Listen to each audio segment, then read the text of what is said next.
Minabuti ni Jamie Bautista, na linawing walang third party na sangkot sa paghihiwalay nila ni Anthony Leo Dunes. Aniya, napag-usapan nila ng maayos, at parehas nilang desisyon na maghiwalay.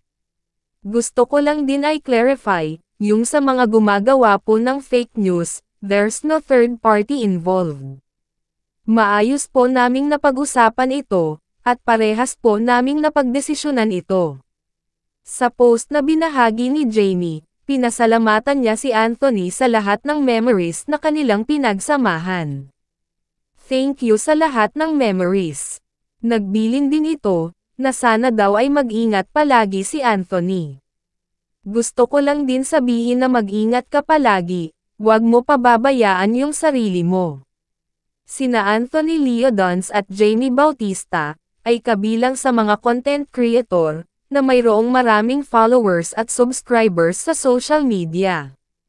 Kinaaliwan sila sa kanilang mga spoof, sa mga viral na mga videos sa social media.